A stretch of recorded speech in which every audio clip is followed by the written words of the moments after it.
Ladies and gentlemen, boys and girls, it's time for Below Grade Level. Tell your parents you're going to a sleepover.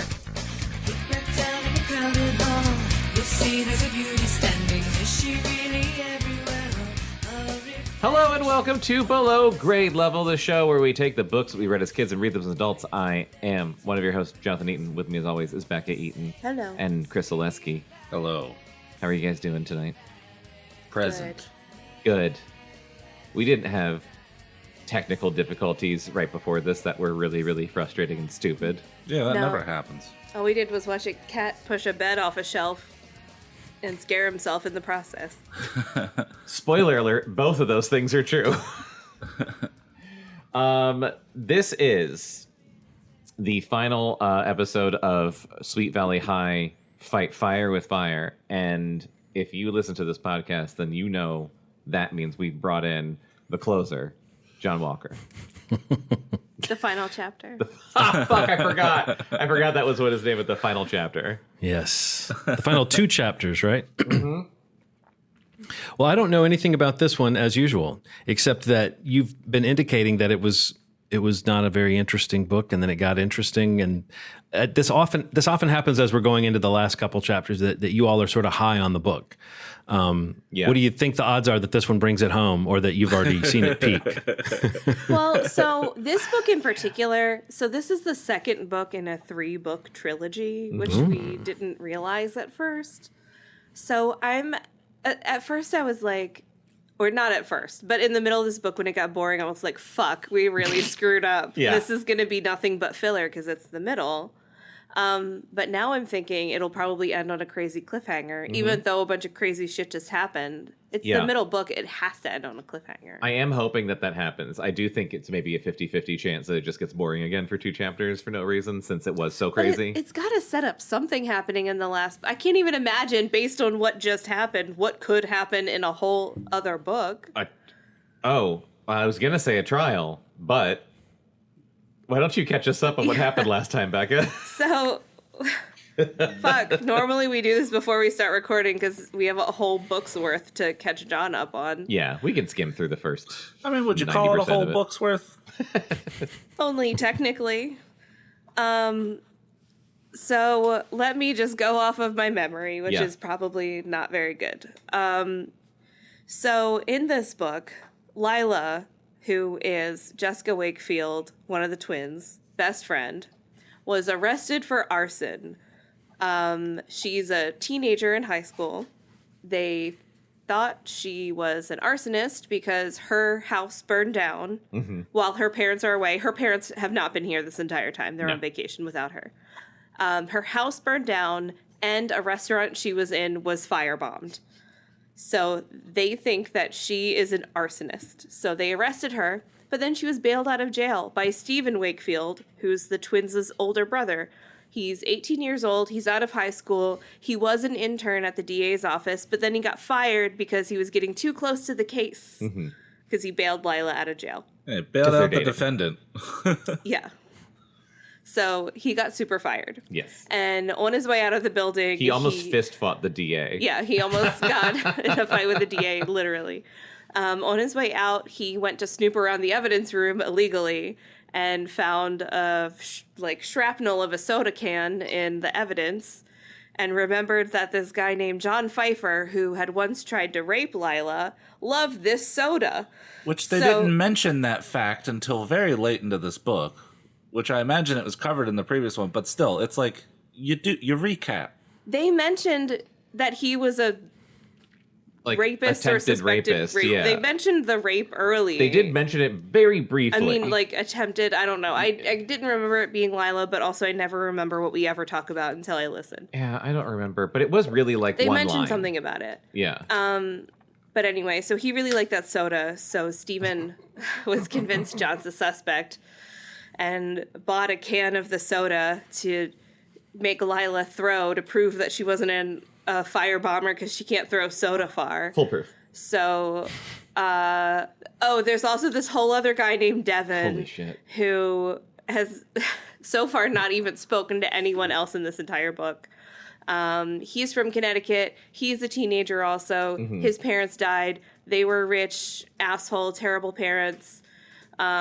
He is on a cross-country mission to find some relatives to become his legal guardian so that he can get his inheritance, Yes. and also to find love in his life because his parents were very Like abusive and familial neglectful. love. Yeah. He had a nanny who he loved,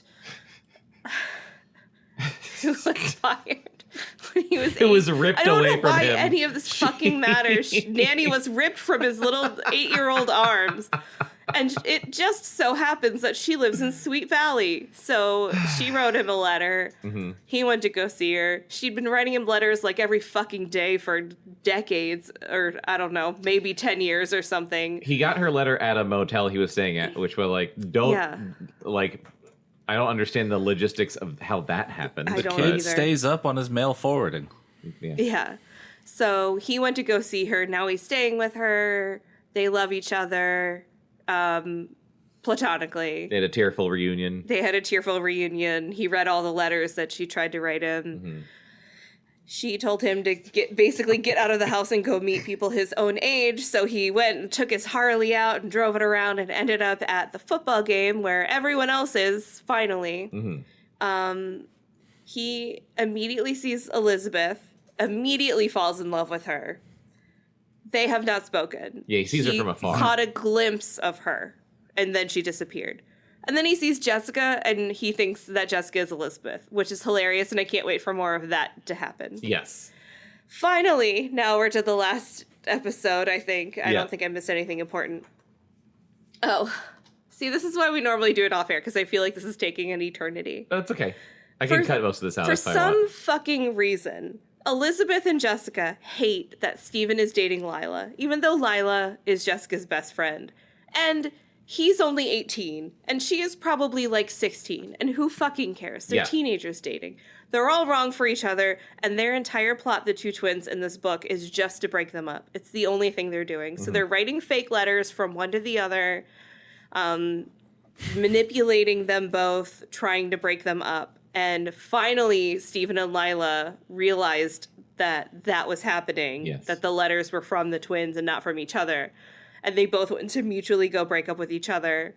And then we're like, oh, haha, we should prank the twins, which I was really excited about. But then fucking John Pfeiffer, the first appearance in this book. First appearance in the book, was hiding in the bushes with a pipe bomb and confronts them and is acting like a super psychopath. And then throws a pipe bomb into the gym. Scorpio from the first Dirty Harry movie, just like screaming at the top of his lungs and shit. And... Yes, that reference. You should have been mine! So he throws a pipe bomb into the gymnasium and blows it up and fucking kills himself. So he's dead. He's the suspect of all of the bombings. Yeah, and he admitted to the crimes, like to Stephen and Lila. Yeah, he admitted to framing her I burned and all your that house shit. down. I burned the. There were several times where the text was like, "I burned your house down." John said insanely. Yeah. The end. The end. That's where we are. So now. that's where we are. But He has also, just Stephen killed and himself. Lila acknowledged that Jessica and Elizabeth were right about them being together. I guess. Yeah. Yeah. But it's still, I don't know. It still wasn't any of their fucking business. But they decided we're going to lean into it and make them uncomfortable. But yeah, so what just happened was the gym blew up. They think that, for a second, the twins think that they killed their fucking brother because they manipulated him and Lila into meeting each other in the school. Yeah. Which, I don't know the logistics of this school. I would think it would be a little more spread out than my own shitty public high school. Mm-hmm. But apparently it's like gym, school, football field. Yeah. Bleachers all right next to each other. Yeah, it's close enough that everyone at the game could see the gymnasium explode. Yeah. So for a second, the twins think that they killed their brother, but then and they had like a moment of ESP. There was a moment where Elizabeth like had a full on premonition of like, oh no, something bad's gonna happen. Like Final and Destination then like 10 style. seconds later, the gym explodes. Yeah.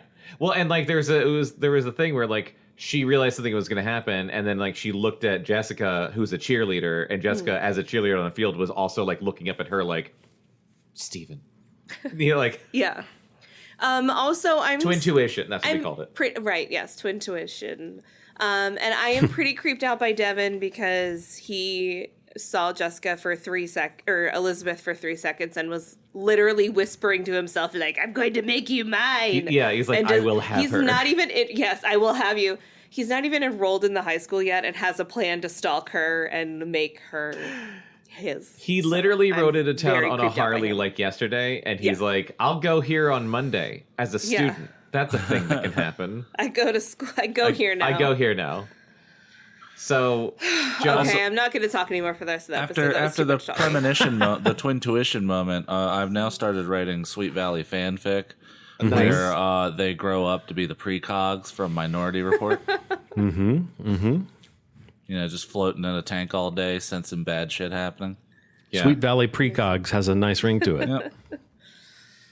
I'm just So Lila, picturing, is she all of like the- a former enemy that's become a friend and still kind of antagonistic because of, I think kinda. It's- She's like super rich. Hold on. It's basically like, hold on, let me write down the twins are precogs real quick.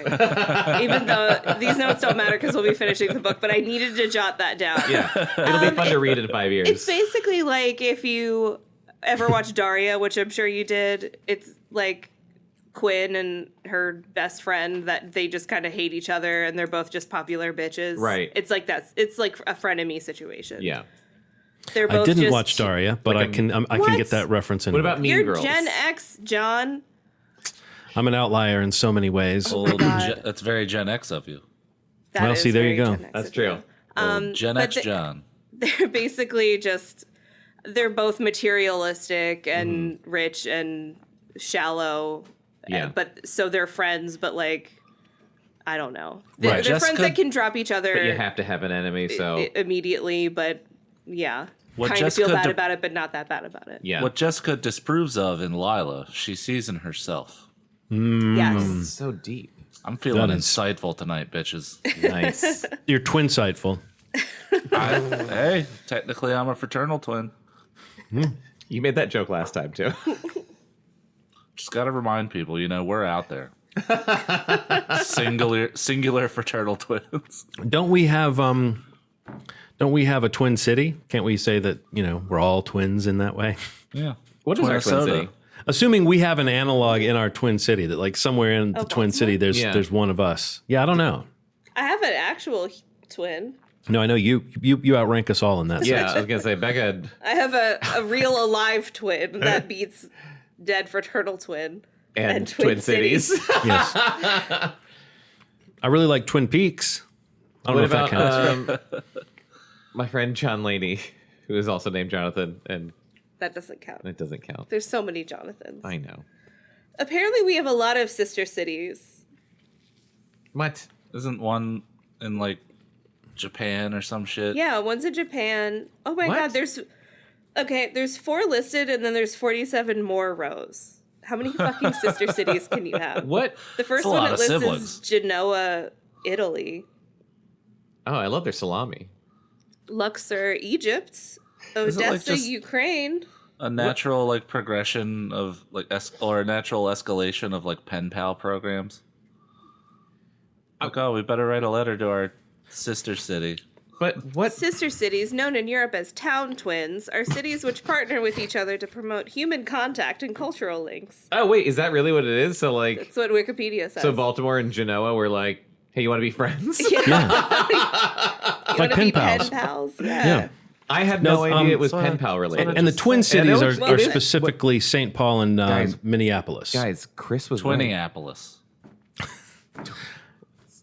It's Oh, over. there's a place called Maryland County in Liberia. There's a place called Bong County in Liberia. Nice. That's probably why we picked it. Okay. Oh, we got County Cork in Ireland, Did too. we pick it in July Cark, of you mean last Cark? year? Cork. Kark. We met some people from Cark. Ireland, and we were like, "Where are you from?" And they said, "Kark." Yeah, we know you're worldly. And then like an hour later, we were like, "Oh, Yeah. I'm typing into Google, what the fuck is Cork? What is Kark? where's Kark?" What These Irish is guys know how to Cark? speak English. When I found out they were Irish, I was just like, They left so fast. yeah. I'm sure they loved it. They did. They loved it so much. Were they cops? They were both cops, and they both had bushy mustaches. They're both racist, redheaded cops. And they just all they kept saying, even though we had already met, like every 3 minutes, they were like, "What do we have here?" Oh boy! Let's read this book. Some of us have to work in the morning. I know. Chapter 12. Some of us consider this work. Well, if I got to drink and be in pajamas at work, then I would not be complaining. You know, right? The following morning, Stephen stood in the kitchen wearing his robe and pajamas, cooking up a pancake breakfast. Was he He was drinking? at work. Yeah. He's drinking a Bloody Mary. He was glad to be performing such a normal task. The past 24 hours had been a blur. Stephen ladled some batter onto the steaming griddle and smiled. That's a smart way to do it. It is a smart way to do it. That's where you need to put it. After Lila... I meant the ladle. I meant using the griddle. Wait, is he in the kitchen? He has one in his room. So weird. They're rich. Yeah. After Lila had her little... This is what it says in the book. After Lila had her little breakdown... This ghostwriter was a man. She had totally surprised Stephen. After Lila was done being hysterical... You know, I don't love Stephen's headcanon. The whole last couple chapters when he was like, oh, poor, fragile, weak little Lila. I'm Yeah. going to break her poor little tiny heart. Fuck you, Stephen. You little got fired. fragile, little You rich, got fired fragile from a bird. job that doesn't even pay you, you idiot. Yes, Stephen. I just got here, but I'm totally jumping on your guys' vibe. You're I correct. appreciate it. Yeah. Lila had seemed to draw from a well of strength, which she had never seen before. Little frail Except mouse. for all the other times that she's been dealing with her own shit since Yeah. she got arrested at the start of this book. In scarcely a minute, she had changed from a babbling and terrified young girl idiot into a calm and resigned young woman moron. A sigh escaped Stephen's lips. It had been a long night. They had both been examined, treated, and questioned extensively by the police. By the time he and Lila got home, it was nearly 2 a.m. Lila had spent the night at the Wakefields, and Stephen's worried parents had questioned them both for another hour and a half before they were finally allowed to go to sleep. And still I'm the first one up, Stephen said aloud like a psycho, chuckling to himself. He flipped a couple of pancakes onto a platter and placed them in the oven to keep them warm. Is he like a grandfather? Or is he 18? When he He's looked an old up, soul. When his sisters get up, he's going to turn around and go, "Hey there, sleepyheads. yeah, look who's finally Look who's awake. finally awake." Look who finally joined us. Yeah.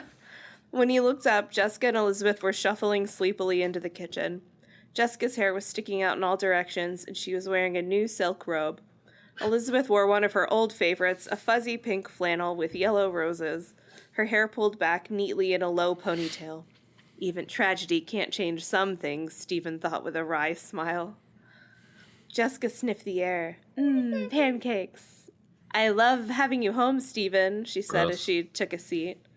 She scraped her chair backward on the floor. Quiet, Stephen protested. I don't want to wake up Mom and Dad. They'll start asking me questions about the accident all over again. That's fair. Yeah. Okay, I'm sorry, Jessica said.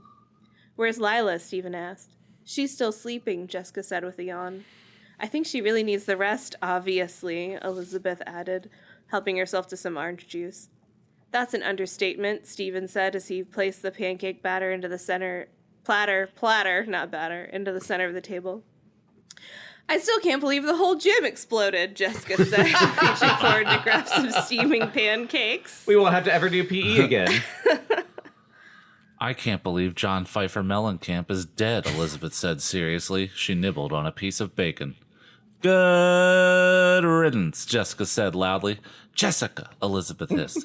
Oh, don't get all high and mighty on me, Liz, Jessica shot back. The guy tried to rape 2 girls, destroyed Lila's house, and tried to kill our own brother. Are you going to tell me he didn't deserve what he got? Elizabeth opened her mouth to respond, but Stephen felt the need to stop the conversation before it started. Can we please talk about something else? He asked. How could you possibly? Right? Taking a seat and picking up his coffee cup. I would honestly be like, no. Yeah, we're going to talk about this. Yeah, for the next 5 years. This is solid. all there is Clearly, to talk he has about. PTSD. He watched Elizabeth and Jessica shoot each other annoyed glances, but then Elizabeth turned to him. So what are you going to do now, she asked. Will you be going back to school soon? Stephen smiled. He knew his sisters wanted him back at SVU, and as far away from Lila Fowler as possible, but he wasn't going to flee just yet, not until his lovely twin sisters got the shock of the century. Oh, good. He's They're still going to gonna prank them. Yes. I don't like him being so self-satisfied, but I love the idea of this prank. What are you grinning about, Stephen? Elizabeth asked. You look like the cat that just caught the mouse, which is the thing that people say in real life. Yeah, that's not what they say at all. Canary. Or the cat that got the cream. That's a more British version of that. I think normal people say, like, why do you have a shit-eating grin? Mm-hmm. Yeah. Why have you been eating shit? They say What stuff are like you that. so happy about? Why is there shit all over your face? That's right. I mean, these are just common phrases. Everyone knows what that means. Yeah. Me and my siblings talk to each other in a very mean way. It's all out of love, though. Mm-hmm. Stephen gave her a look of wide-eyed innocence. Really? I don't know what you mean.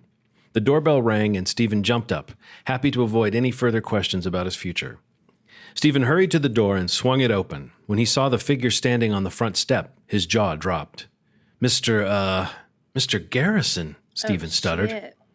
The tough-looking DA was dressed in his trademark charcoal gray suit and carried his black leather briefcase. His keen blue eyes usually maintained a steady gaze, but now they flickered over Stephen's face. The DA cleared his throat. May I come in? Of course, Stephen said hurriedly. He practically jumped aside to let the DA pass. Way to stand your ground, Stephen. I know. Not much drama here yet. Crumpled immediately. Yes. That guy did have very meaty fists, That's if true. you remember. He's got ham hocks. Yeah. Have we seen this guy in action? Yeah, as the DA, he almost got into a fist fight with him in his office. Oh, He okay. was talking about how meaty his hands were. Yeah, he's got big meaty hands. Or weeded, I don't remember. They mentioned it once, but that was enough for me. I'll be looking out for any mention of his meaty hands here. But I believe you. Stephen, I need help opening my briefcase. I can't open it because my hands are just so meaty. The button's so like small in my dripping with blood, hands are so like meaty. raw meat. I really wasn't expecting any visitors, Stephen said. He felt foolish His job as an intern. standing there in front of the DA wearing his robe and pajamas. Don't worry about it, Garrison said gruffly. Don't worry about it, Garrison said gruffly. He started to sit down on the sofa, then spotted a straight-back chair and chose that instead. What a weird because he's a real fucking man. detail. Yeah. Why? Please have a seat, he told Stephen. Please have a Thanks. seat in your own fucking house. Yeah. Well, that's taking control. He's used to... That is a power move. I was going to say, he's Yeah. used to commanding a room. Yeah. Thanks, Stephen replied, sinking onto the sofa. Fucking weenie. He felt strange being asked to have a seat in his own house. See? Yeah, have some self-respect, man. Then he decided that coming from Joe Garrison, it was almost normal, sort of exactly what we just said. The DA had grown used to giving orders out of habit, and wow. most people, including Stephen, had grown used to taking them.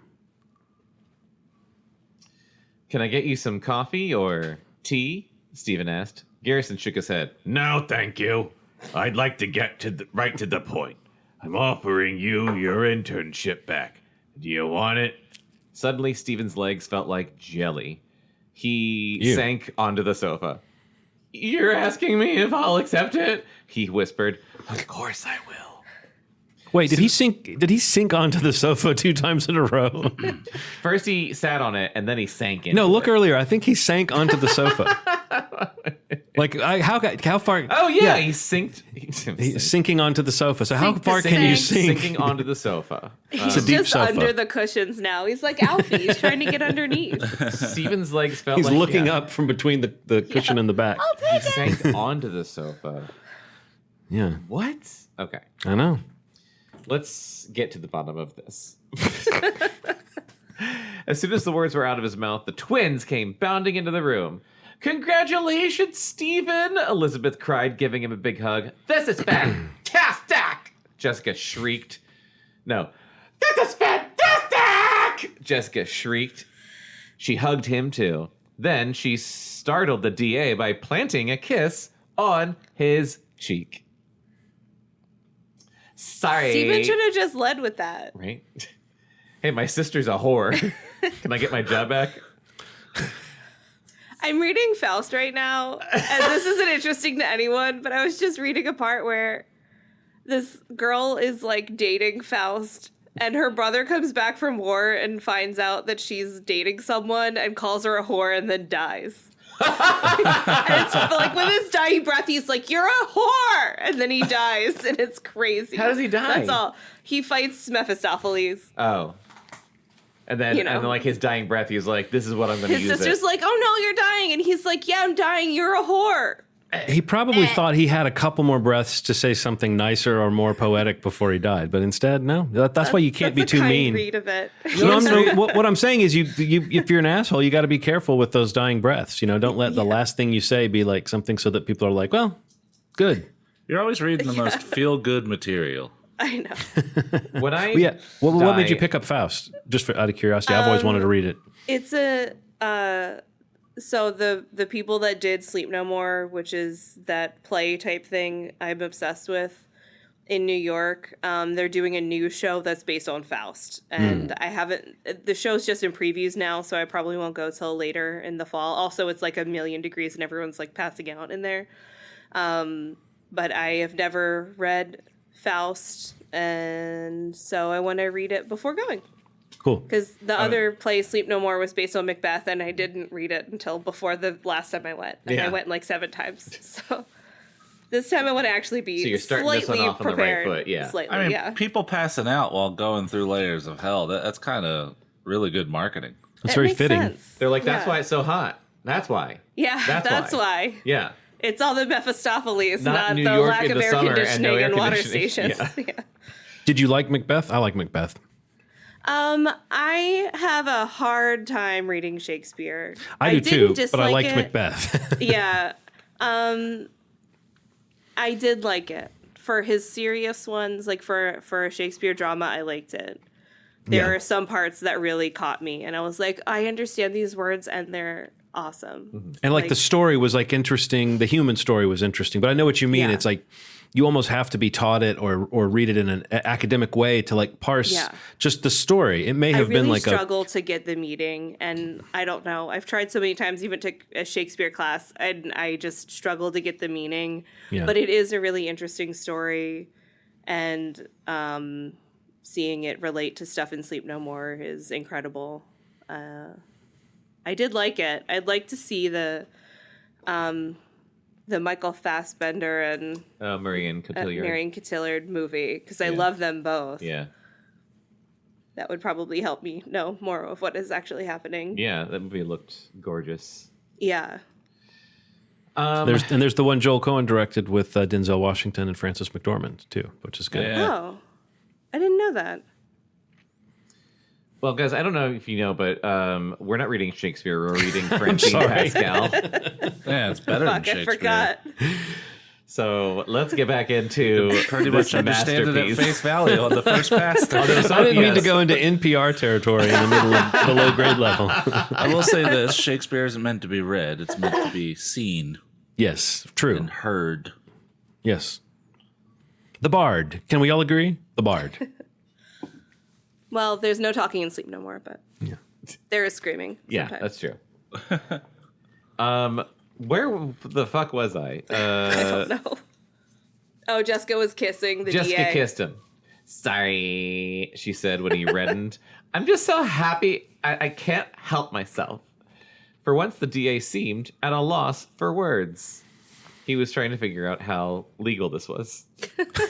No shit. Sit down and keep still, you two, Stephen told the twins. He knew if they kept acting so giddy, he'd be bouncing up and down along with them, and he wanted to maintain a bit of dignity. Really? Yeah, that's why. From underneath the couch cushions. This is my safe space. Inside the couch. I would hide here when Mom and I Dad am the couch fought. now. Stephen turned to Garrison. What made you change your mind? The DA cleared his throat. When he spoke, his gravelly voice had a humble note in it. Well, your gym did explode. What'd you say, Chris? I cleared my throat over it. I said, well, your gym did explode. And hold on, I'm making a prediction. It's just like, yeah, apparently the John Pfeiffer guy was there, and the note he left was in a lot of pieces, but we did get it all together. In light of what happened with John Pfeiffer, I've decided that your feelings about Miss Fowler's innocence weren't based on your personal involvement with her at all. Well, those two things aren't mutually exclusive. Yeah. Borrow again. Also, I don't know what evidence they actually have against John Pfeiffer. I hope that there's like how to make a pipe His bomb smoking corpse book in his room or something. Yeah. Well, no, Well, I mean, he's dead, but so could anyone be if they Yeah. were caught in a pipe bomb. I was Right. hoping for a Perry Mason moment in the courtroom where it's just like, Miss Fowler, can you throw this can? Yeah, that's what I was thinking when we had that whole can throwing scene. Do you know what John Pfeiffer called pipe bombs? Fife bombs? Yeah. Stephen's heart soared in triumph, and he had to use every ounce of his strength to keep from grinning. What I'm saying is that I realize I was unfair to you, and I apologize, the DA said. You made some Okay, pretty I'll come smart back. I thought about deductions." leaving because of the five bombs thing. Understandable. I didn't mean to interrupt. Wait, do another take, but say fipe bombs. No. No. Stephen felt strangely off balance. He had never heard the DA admit he was wrong. Wait, I'm just so excited for you to hear the sentence because they can see it, but you can't. It's so oh my gosh. stupid. That John Pfeiffer was like a ticking time bomb, the DA I'll explained, say. shifting in his seat. Our boys found all sorts of incriminating evidence in his room. Okay, good. He had been stalking Miss Fowler for nearly a year, even kept a diary about it. Gross. In it were notes on her schedule and pages of hateful rumblings about how he'd get even with her for destroying his life. So he really was an incel. He also had tons of information on constructing bombs. I knew it, Stephen exclaimed before he realized what he was saying. He cleared his throat and tried to sound professional. I mean, I knew that if we got a look at his room, we'd find something. Well, you were right there too, Stephen, the DA said, looking down at the floor for a split second. Stephen thought the man almost looked humble. That diary confirmed every one of your theories. He even recorded the day he downloaded that information from the web and planted it on your desk. The web, people should know this has a capital W. Yes, web, capital W, The web. web. Yeah. The information superhighway? Yeah, I believe that's where it was. You The very found same. it www.:// how to make a fife bomb. Dot org. bomb. Dot bomb. And he stole Miss Fowler's monogram gloves months ago. I forgot about her gloves, whatever the fuck that Oh, meant. was that a plot point? I don't know. All right, really bad joke. Gotta get it out. Was it like, did Do he you find have it? to, though, when that happens? Do you have to? Have you Yeah. ever tried not doing it? What happens? I'm just Did curious. he find it in the Anar Sunkist's cookbook? Because the one bomb was made out of a soda can.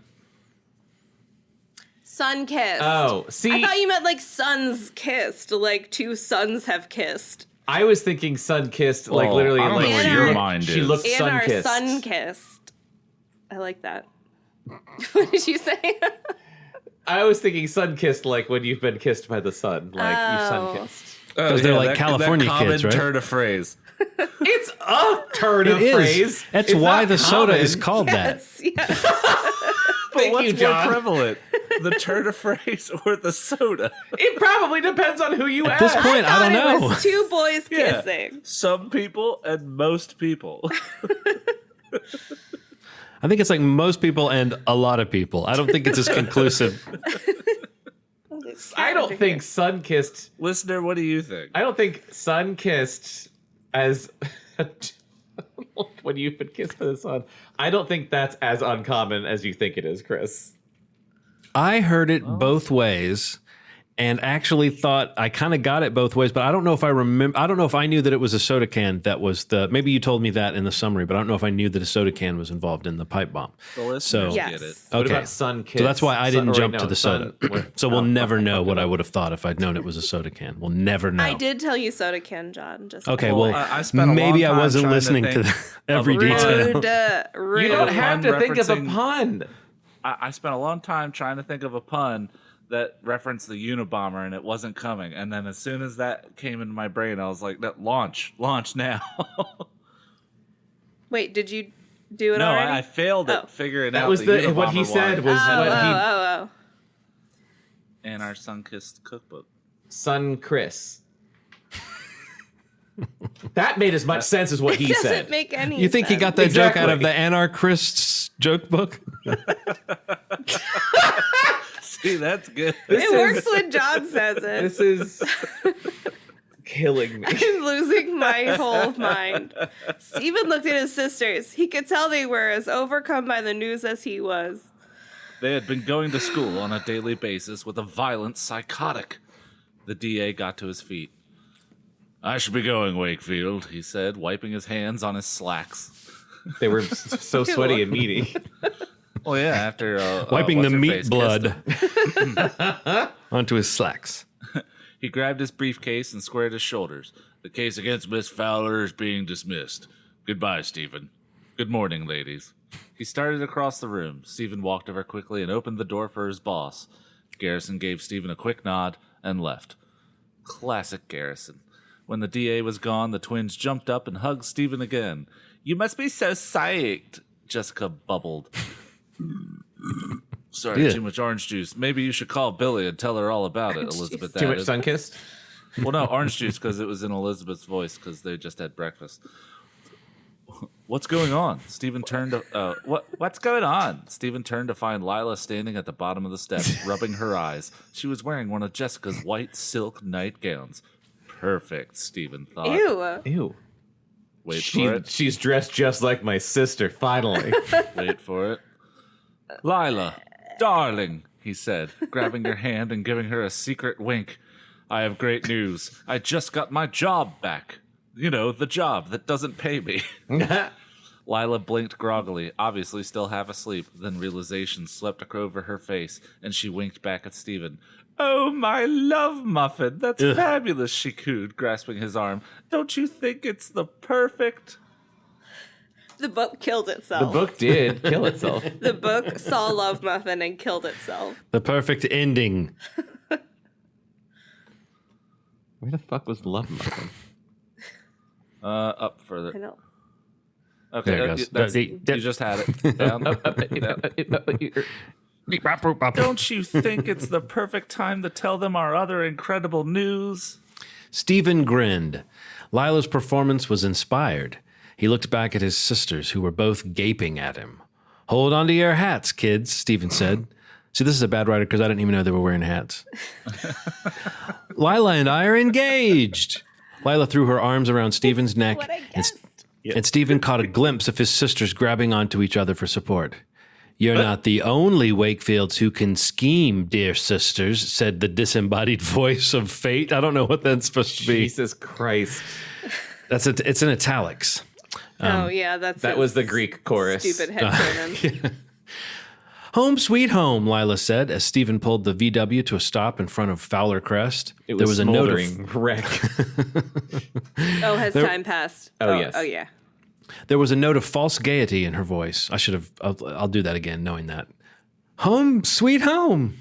There you go. There's your false gaiety. Good. I should be happy that this whole thing is over, she said to herself. I'm cleared. Stephen has his job back, and Jessica and Elizabeth got what they deserved. But inside, Lila felt lost. She turned to Stephen, determined to keep her feelings hidden. I think we've given your sisters plenty to think about, she said. I don't think they're going to be remorseful. I don't think they're going to learn a lesson. Jessica doesn't feel remorse, first of all. Yeah. Poor Jessica probably won't be able to eat for a week. Did you see how positively green she turned? And I'll never forget the look on Elizabeth's face when she ran from the room. Jesus. Damn. Stephen dissolved That's into how laughter. much they hate you, Lila. It's crazy. Like, that shouldn't feel good to Yeah, realize. it's crazy. This is sad. It's not Stephen, because they're looking out for you. Yeah. Well, Stephen dissolved into laughter. guys. Hilarious. It was a pretty good What does trick, that he sound said. like, John? I don't know. It sounds like. This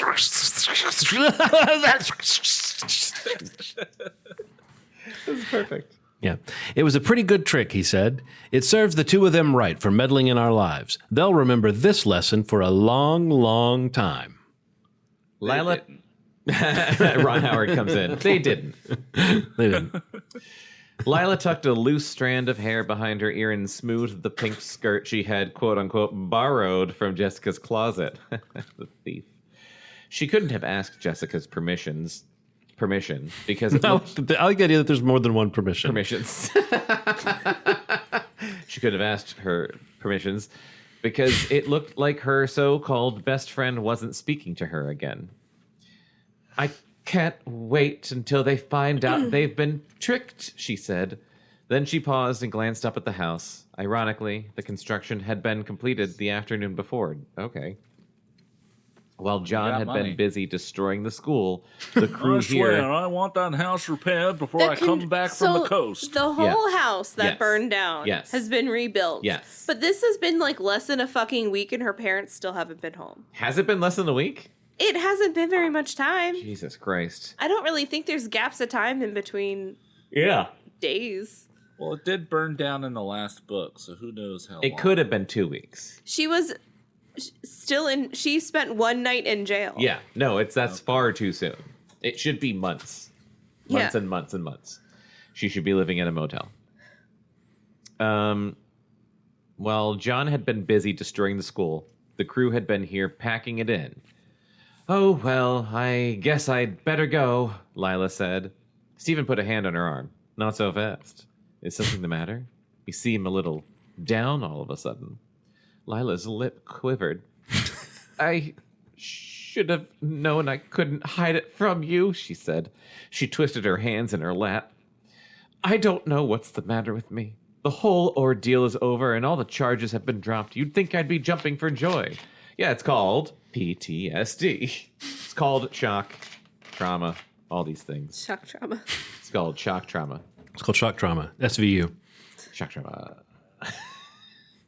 Lila looked out the car window. The repairs are done. The furniture will have to be replaced, but otherwise no one would ever suspect there had been a fire. She turned back to Stephen. I just feel lost and I don't know why. I don't know why.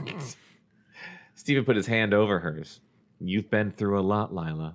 Many people would be in worse shape than you, but you're strong. I'm sure of it. You'll get over this. You just need some time to regroup, and then you'll bounce back. That's what all the money's for. That's what all your millions of dollars will help with. Lila let the words sink in. She had come to value Stephen's opinion tremendously. Millions of dollars. I hope Millions it of dollars. happens soon, she said. She looked into his eyes. I don't know what I would have done without you, Stephen. Thanks for believing in me. Stephen gave her a half smile. Anytime, pal. Oh. You're right into the friend zone. Oh. He ran his hand along the steering wheel. Let's keep in touch. Maybe get together for a burger sometime, he said with a wink. Oh, that's the least romantic food. Well, he's being very mixed signally right now. He said with a wink. He's like, let's get a burger, pal. Wink. Let's get a burger, pal. Wink. Lila chuckled. That means sex if we're too bored. Lila chuckled. Or maybe some champagne and caviar. Oh, right. Like their stupid letters. She said as she opened the car door. Oh. As she got out, she returned Stephen's wink. I'll be seeing you, she said softly. Wink. Wink, wink. Sometime later. I'm feeling a little lost myself, Stephen realized after he dropped Lila off. For the past several weeks, he had put all his energy into solving the Fowler Crest case and into his romance with Lila. Now that the case was pretty well wrapped up and he and Lila were no longer an item, he felt at loose ends, which is not something I've ever heard before. That's not a phrase. No, it is. It's just a really weird one. It's one that it's like an antiquated form. He felt at loose ends. Yeah, that's what they say. As he drove around aimlessly, he noticed that the sky was darkening and storm clouds were beginning to gather. The weather is beginning to match my mood, he thought. He knew there must be something he could do to cheer himself up, but he couldn't figure out what it was. Then, out of nowhere, Elizabeth's voice floated through his mind. Maybe you should call Billy and tell her all about it. Maybe you should call Billy and tell her all about it. Maybe you should call Billy and tell her all about it. Suddenly, Stephen knew exactly where he wanted to go and exactly what he needed to do. 5 minutes later, he was pulling into a parking spot in front of the courthouse. He practically ran inside the building, then he paced impatiently in front of the elevator. His heart pounded as he opened the door to the DA's offices. As usual, the place was a buzz of activity, even on the weekend. When he walked inside, he was greeted with welcoming smiles. Stephen returned the greetings and then headed for his old cubicle. It felt great to sit down behind his desk again. For a moment, he just sat there, his fingers laced behind his head, savoring his victory. His mind drifted back to the day the DA had dismissed him. He remembered how forlorn he had felt saying goodbye to everyone and getting his things together. Then, in slow motion, he From saw what Billy's... I remember, no one would talk to him. The day he got fired, like, no one would speak to him. Right? Then, yeah, they were all like, he tried to fight the DA. Yeah. They're like, I don't want to talk to you. He tried to steal evidence. Catch your job loss. He remembered how forlorn he had felt saying goodbye to everyone and getting his things together. Then, in slow motion, he saw Billy's picture in his mind's eye as it fell from a notebook. Her smiling face, her twinkling eyes. Stephen's hands trembled slightly as he reached for the phone and dialed Billy's number. I love that his first reaction is, I should go to work on a weekend and call my ex-girlfriend. Yeah. I'm so glad I'm back at work so I can call a girl. Would she talk to him? What if she didn't want anything to do with him? What if she had a new boyfriend? Stephen's heart hardened at the thought. His heart hardened. He, among other things, he gripped the phone with a sweaty hand. The line rang once, twice, 3 times a lady. Be there, Stephen pleaded. He had to talk to her. Hello? Hello? Billy answered breathlessly after the 5th ring. Hi, Billy. It's me, Stephen. He held his breath. Hi, Stephen. Billy said coolly, and more like, Hi, Stephen. It's so good to hear your voice, Stephen said softly. There was a pause. It's good to hear yours, too. She said finally. Warmth surged through Stephen. He could almost see her, the phone pressed against her ear underneath a tangle of chestnut curls. Somehow he knew that things would be all right between them. Billy, I've missed you, he said. I've missed you, too, Stephen. Even when she inevitably shows up in person, I want her to still have phone voice. Yes. It's a John, you very can read this serious page, too. disability. Okay. Chapter 13, the unlucky chapter. After Stephen had gone, that was just my editorialization. I don't want people to think the titles suddenly have titles. Or do any of them ever have titles? I don't know. These are all just numbered. Chapter 11 always does. Well, Maybe- Yes. Chris. Maybe you guys should provide titles for the chapters that don't have names.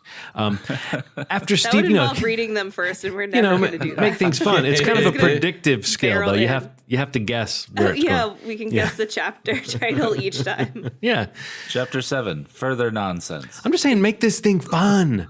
No, Great note, John. Thanks. Yeah, we don't do that enough. After Stephen had gone, Lila strolled around the grounds of Fowler Crest. A warm breeze caressed her skin, but she felt a cold, hollow emptiness inside. She hated the idea of going indoors and being by herself in the huge mansion once more. Yeah, it sounds After a horrible. while, Lila sat down on the steps and hugged her knees to her chest. She felt a pang of regret that things hadn't worked out with Stephen. He was a good person, or is he? And she admired him in many ways. He had stood by her through the worst ordeal of her life, and when she'd said she couldn't have gotten through it without him, she'd meant it. She wrinkled her nose. Nevertheless, Jessica and Elizabeth were right. Trying to have a relationship with Stephen would be as impossible as mixing oil and water. She wished it could be otherwise. Then she wouldn't feel so all alone. She sighed. Oh, stop feeling sorry for yourself, a voice in her brain scolded. Lila pulled herself to her feet. What I need is a long bubble bath. Do you think it was the voice of her mother?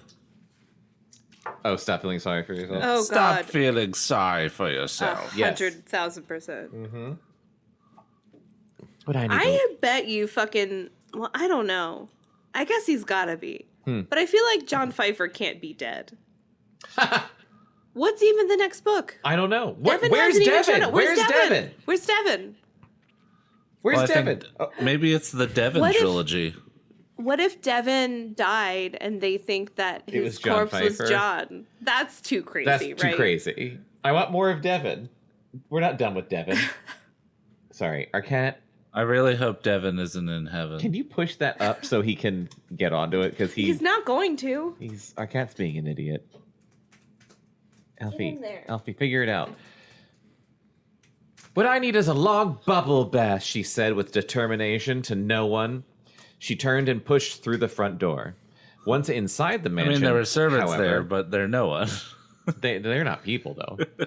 Once inside the mansion, however, Lila wasn't so sure. The house was so big and so empty.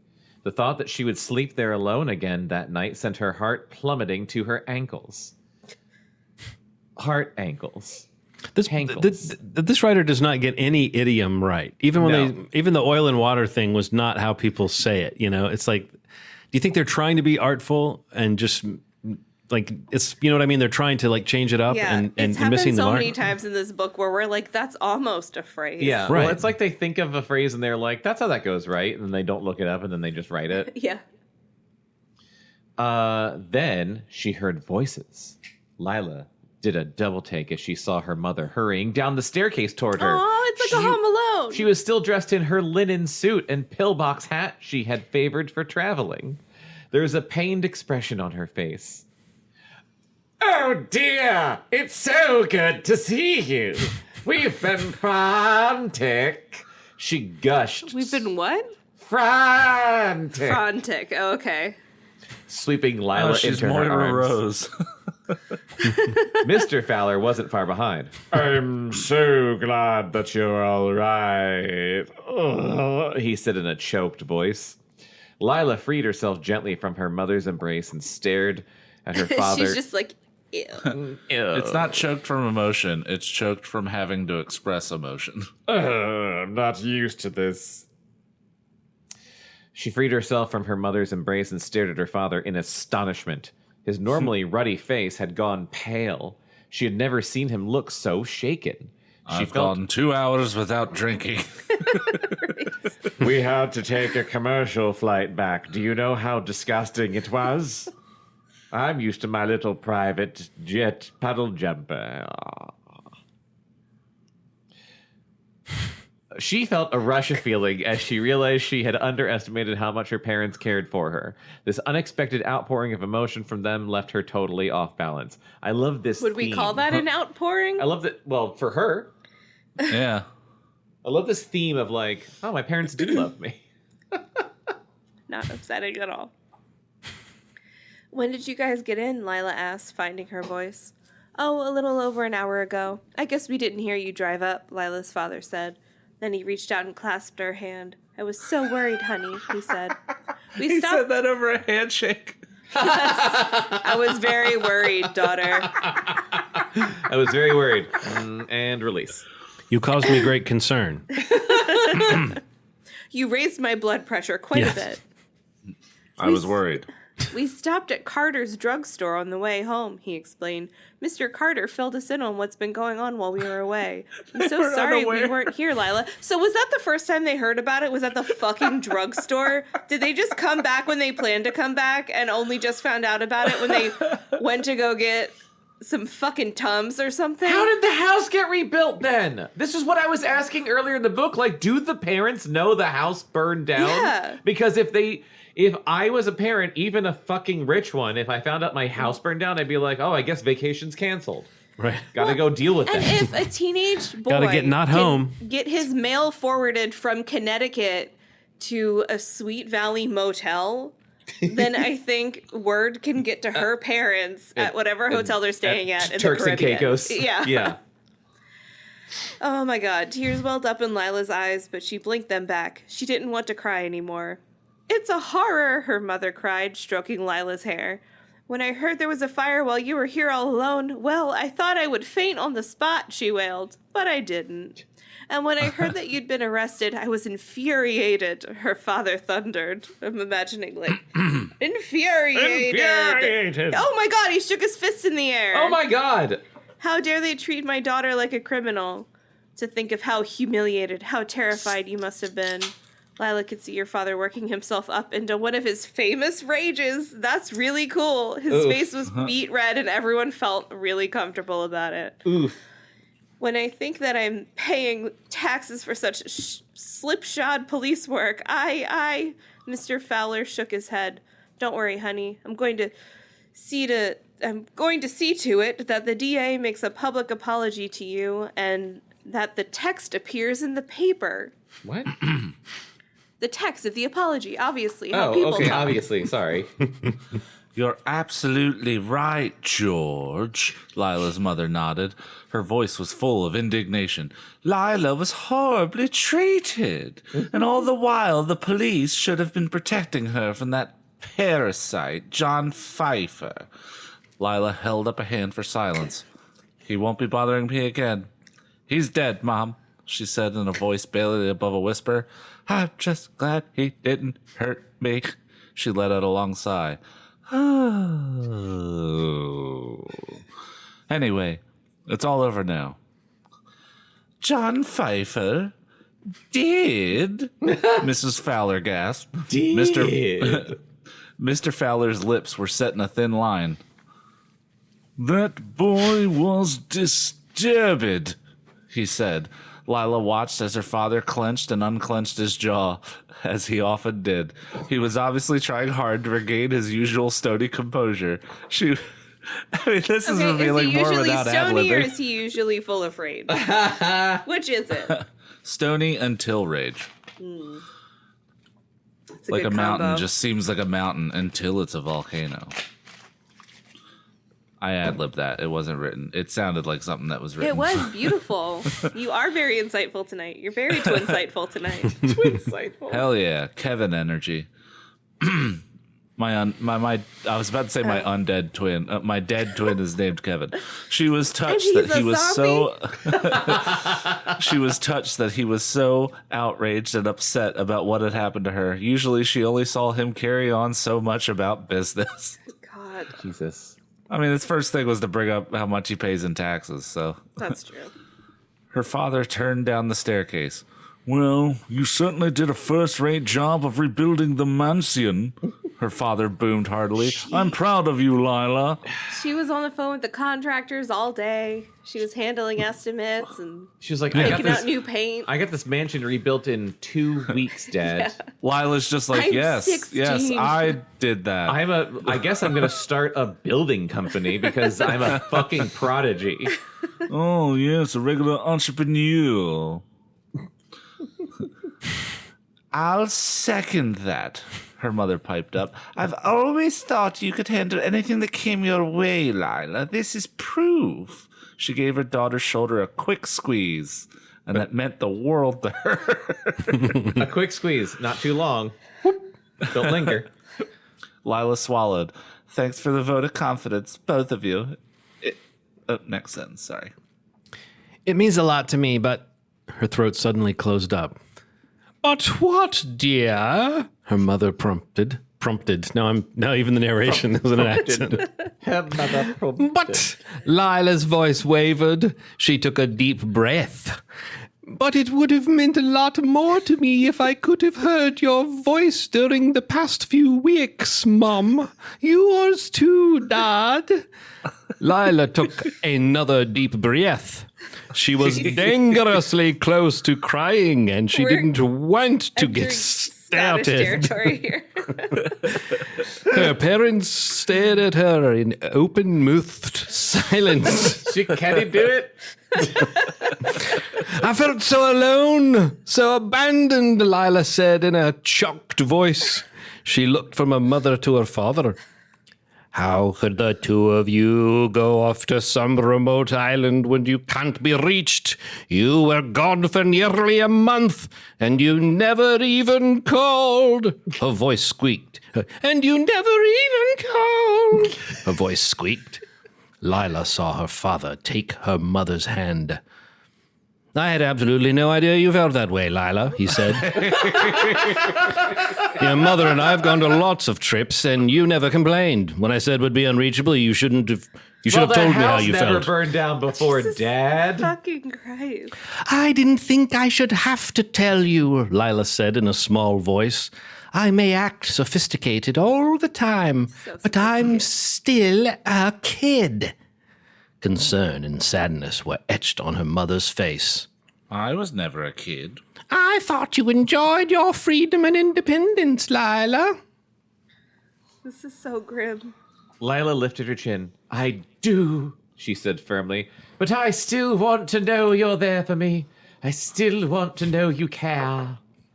If kiss for care, both of her parents said at the same time. We have been so selfish and thoughtless, her mother murmured. I have a crackpot theory. Yeah. Their trip was to kill Devin's parents. They're assassins. If that turns out to Rich be people true, rivals. I will buy you so many presents.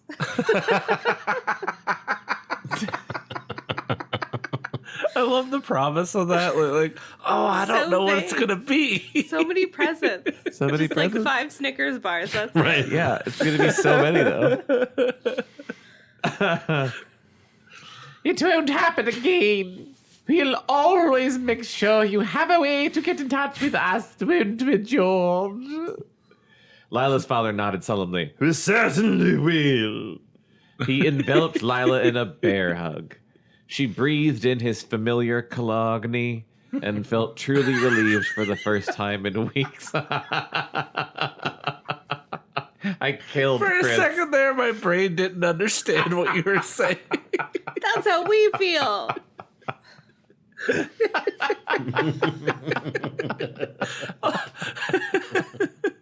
Are you referring to you're referring to Zaleskian pronunciation techniques? I like to think it keeps me on my toes. Yeah, it really does. They really it makes you listen.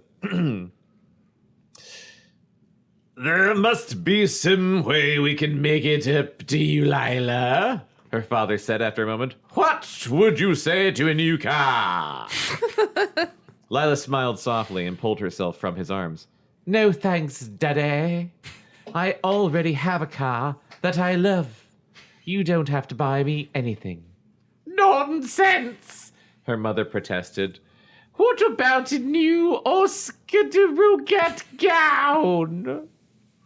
What? Oscar de Roget.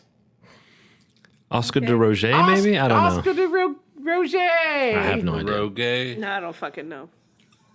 I don't really need one, Mom. You know everything doesn't have to be about We're all material fashionable possession. people here on Below Grade Level. Right. Lila She's saw like, her. can you fucking hug me? I got Yeah. a handshake and a shoulder pat. Yeah. What about a car? A What about a tight painting? shoulder squeeze. Yeah. All right? Lila saw her Let's father's not eyebrows discount how much that meant. shoot up.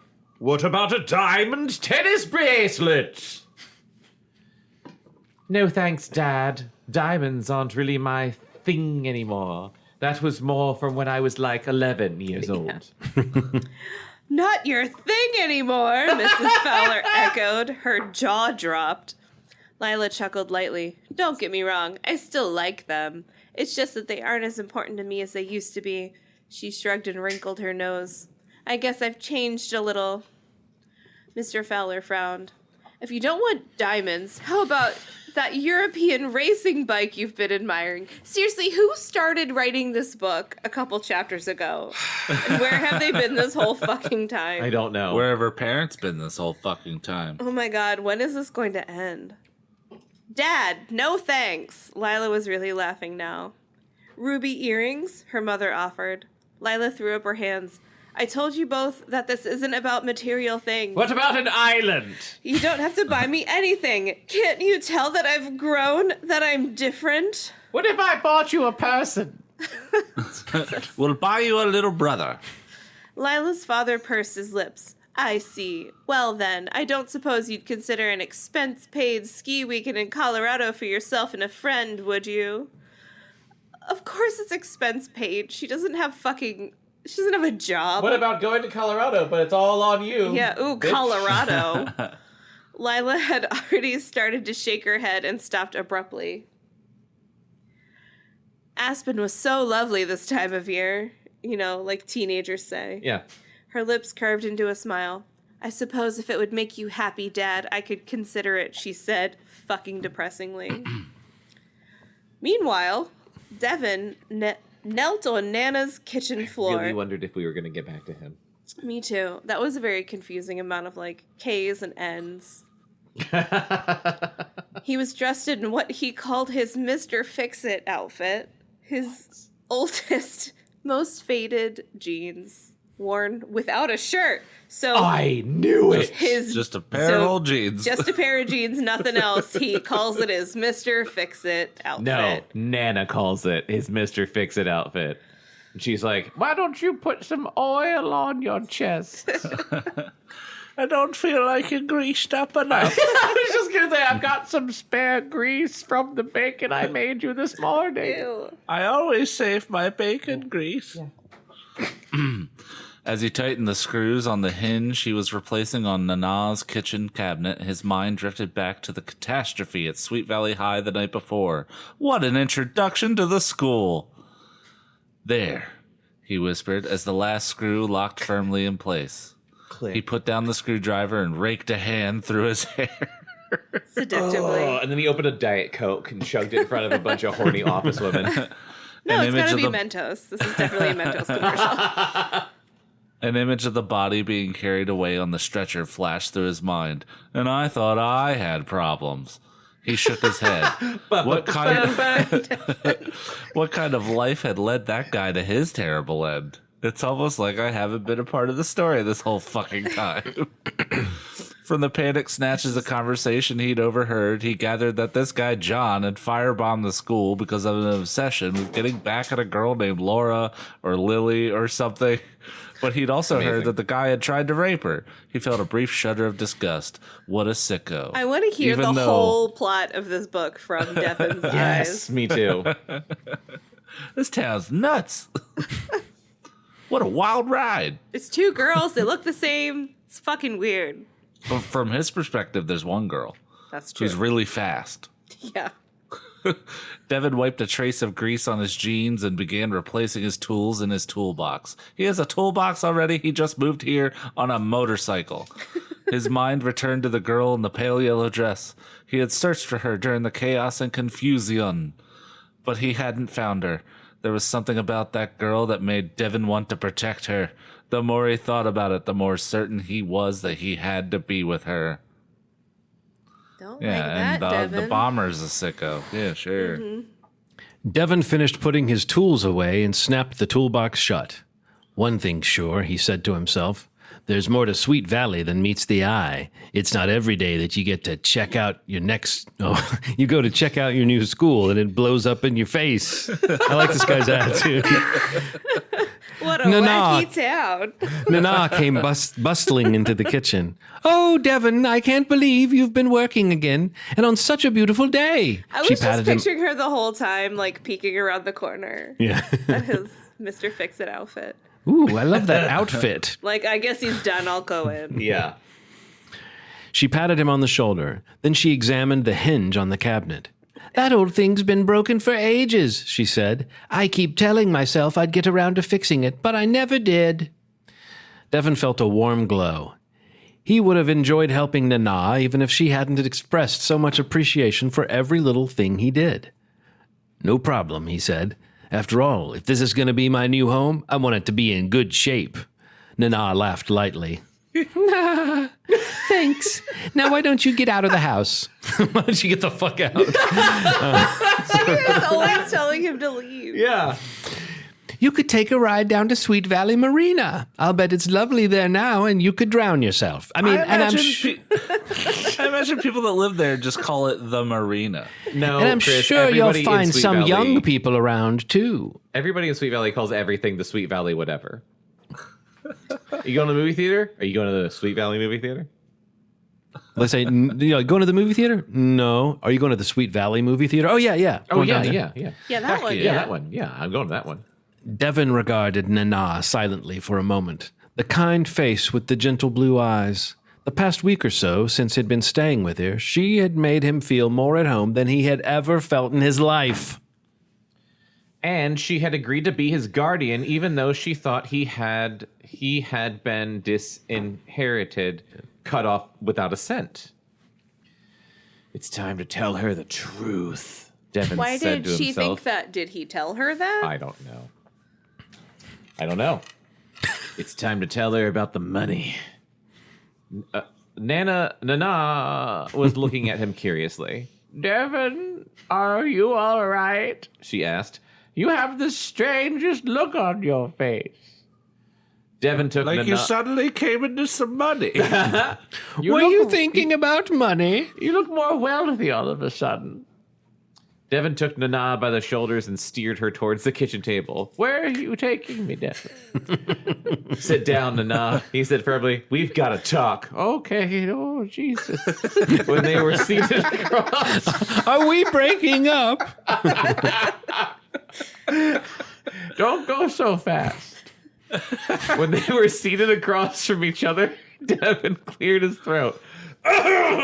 Nana, I haven't been entirely truthful with you. Nana furrowed her brow. About what, dearie?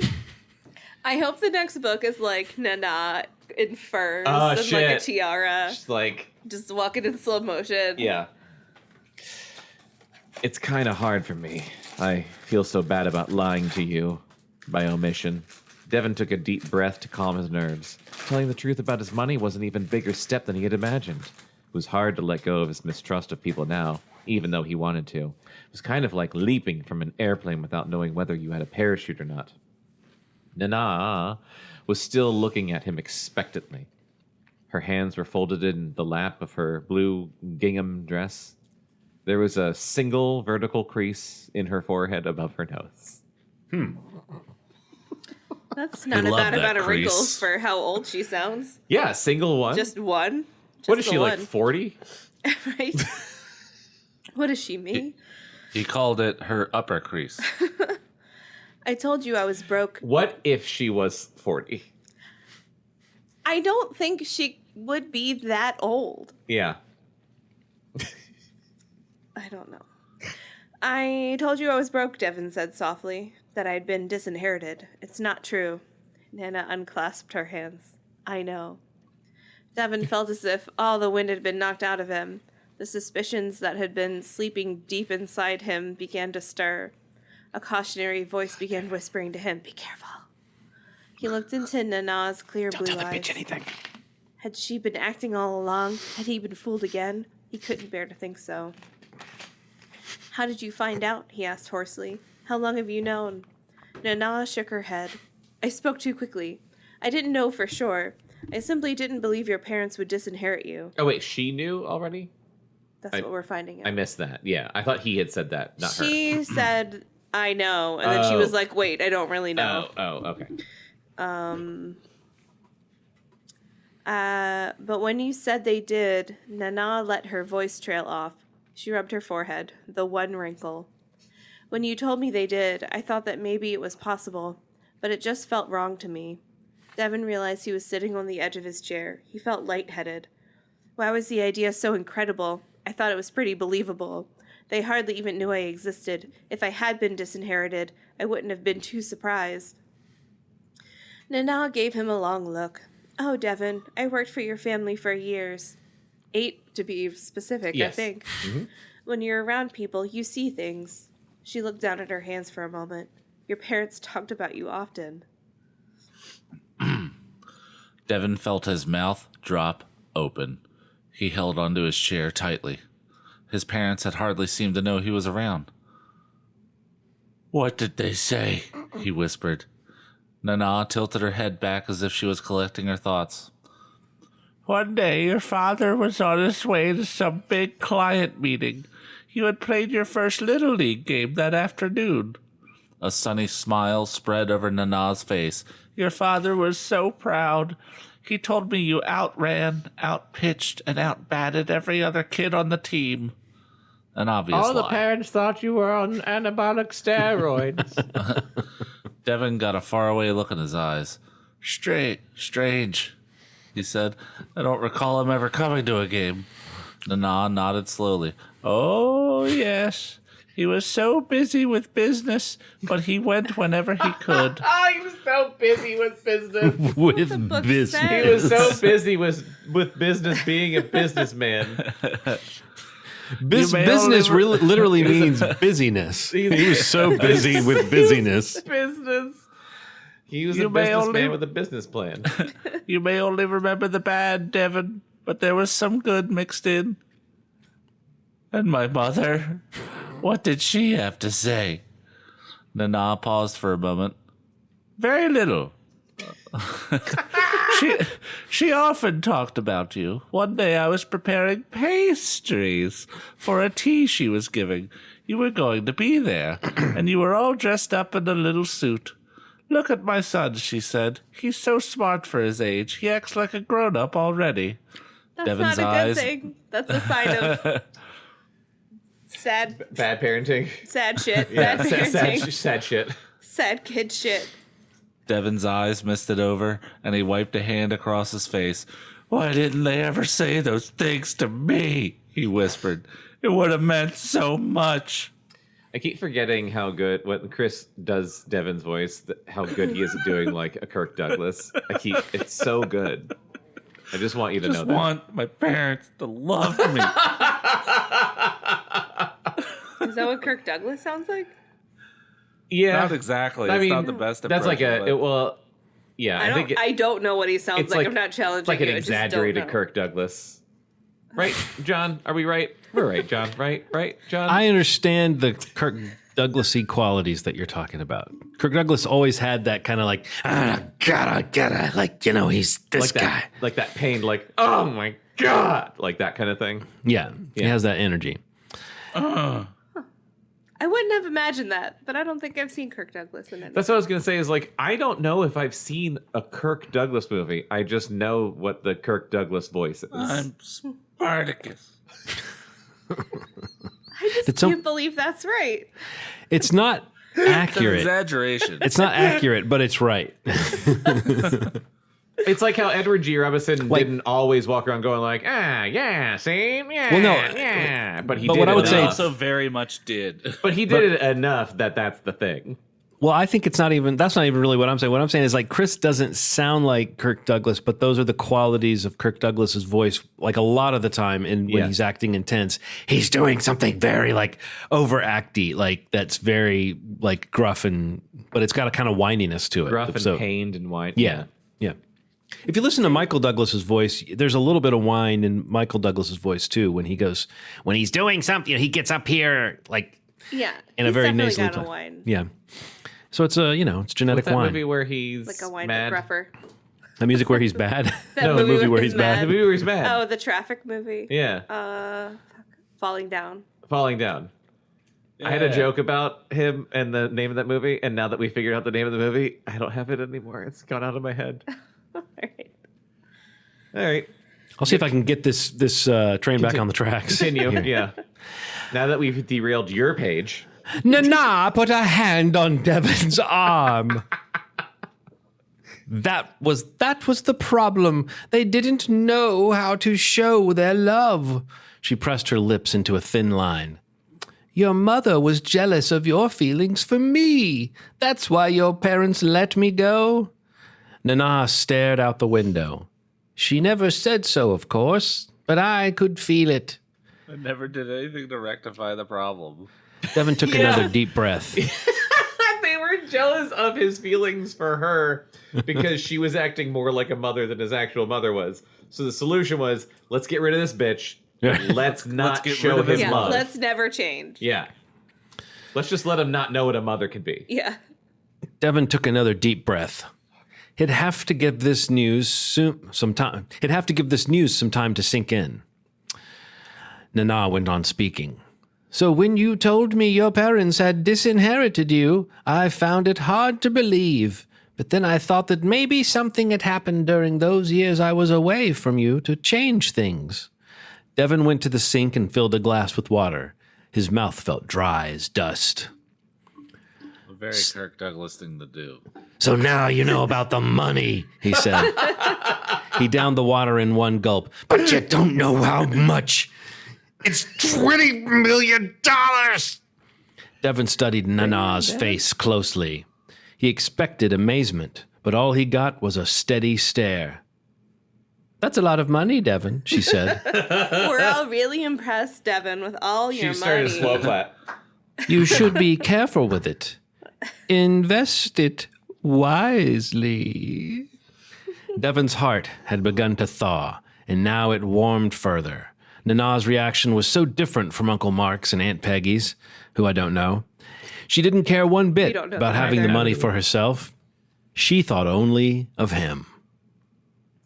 Nana never ceases to amaze me, he thought. Even though I know how good she is, she keeps showing me day after day. I'm gonna have to look up some fucking Kirk Douglas shit on YouTube. Yeah, none of us are nailing it, Becca. Just so you know, none of us are nailing it. I am not surprised.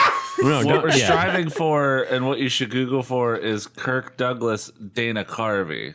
Because his impression of him. Is that what are we doing Dana Carvey's impression of Kirk Douglas? Is that what we were doing? Okay. I wasn't, but I still was sucking. So it's like... He looked away a little. Why am I taking notes? I don't know. You got to keep up appearances. Yeah. He looked away, a little embarrassed at the strength of his emotions. After a moment, Devin sat down and told Nana what had happened with his cousins in Ohio and with his Uncle Pete in Las Vegas. When he had finished... Well, where were fucking Uncle Mark and whoever? Aunt Peggy. The previous book. Ohio? I was going to say Uncle Mark, I think, was Vegas, and Aunt Peggy was Ohio. No, he said Uncle whoever else in Vegas. Uncle... Oh, wait, Uncle Pete... I don't Uncle fucking Pete. know. Maybe the aunt and uncle were in Ohio. I don't know. It was kind of rhetorical. You don't have to talk about I it. just don't know. My mom, who's from Ohio, calls Ohio the land that time forgot. That sounds right. Sounds right, yeah. When he had We finished... drove through it once. I think. Every highway's under construction Chicago? at all times. Oh, I don't remember that Ohio's drive. there. That's also true probably? here, though. Sure, we probably drove through Ohio. You don't when remember we- any part of the drive? That was when we went to that diner in Connecticut. Or was that a different time? No, that wasn't. That was one of the Chicago? times we went to Boston. When we went to okay. Chicago, what I remember going to Chicago is we drove from here to Pittsburgh, Oh, and we yeah. stopped at that cool like church restaurant in Pittsburgh. Yeah. And we're like, awesome! It's been 5 hours. We should have just drove back home. How much longer could it possibly be to Chicago? And then we looked at them, and it was dinner time. It was like 8 more And we hours. looked at it was like, I think it was like 10 more hours. It was just so long. We probably did drive through Ohio. I've been to Ohio once before when I did like a lock-in with urban explorers at a prison. It was terrible. That sounds cool. No, it was awful. It was awful because you think, oh, all night in an abandoned prison, like you get free roam, you can do whatever you want. That's awesome.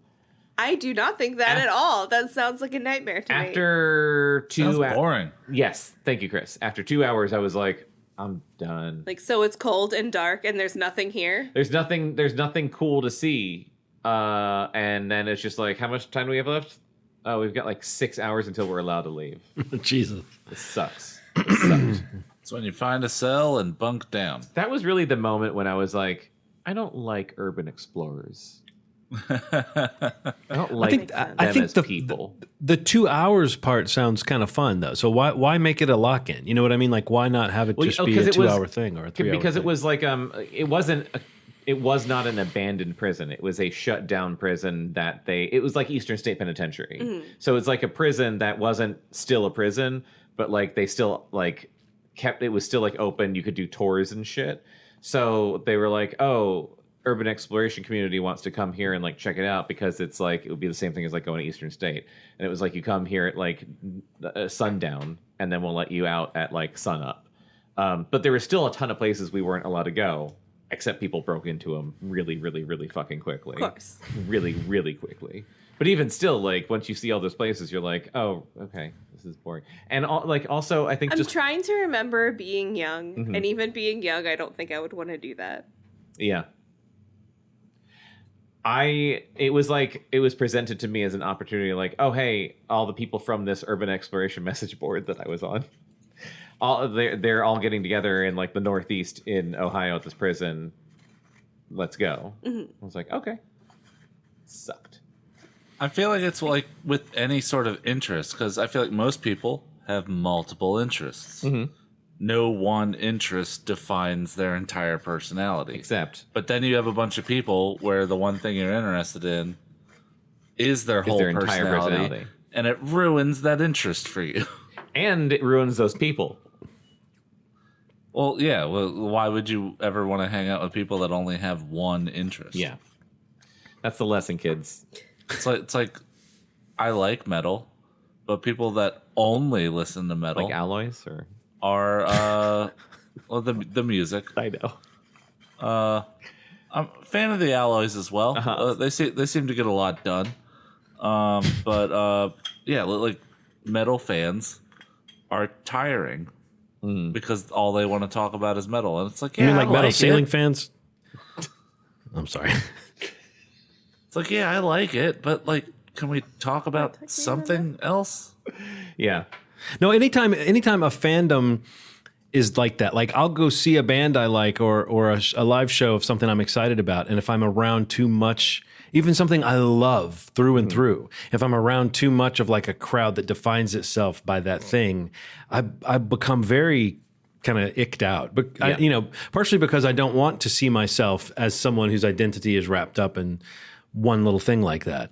But I also genuinely find it annoying when people relate to a thing that they love by becoming completely obsessed with it. Now, I'm not saying I ever begrudge someone if someone wants to put on a costume or get into something, but I still think there's a thing about a monolithic hive mind crowd that, just doesn't appeal to me at all. Right. Like find anything else. You just want to grab their hands and say, time. like, hey, like, there's other things to be interested in. Right. Yeah, exactly. Like you can even dress as a Ghostbuster and we can talk about something non-Ghostbusters related. I'm fine with that. But I don't want to stand there. I don't want to dress up as Ghostbusters and talk about Ghostbusters. You know? But some people really There's only do. so much ground to cover. Right. Right, exactly. No, it's a rich lore, Chris. Yeah, they've proven that by making successful new movies. I still haven't seen the new one. No one has. I saw it. I couldn't tell you too much you about it. haven't. No, I can tell you a few things about it. But yes, no, it was not but anyway, yeah, let's not get on a Ghostbusters tangent. That's a subject for another day. That's for our Ghostbusting podcast. This is a show that discusses Shakespeare. I'm sorry, we don't talk about Ghostbusters. Or we could call it pod busting.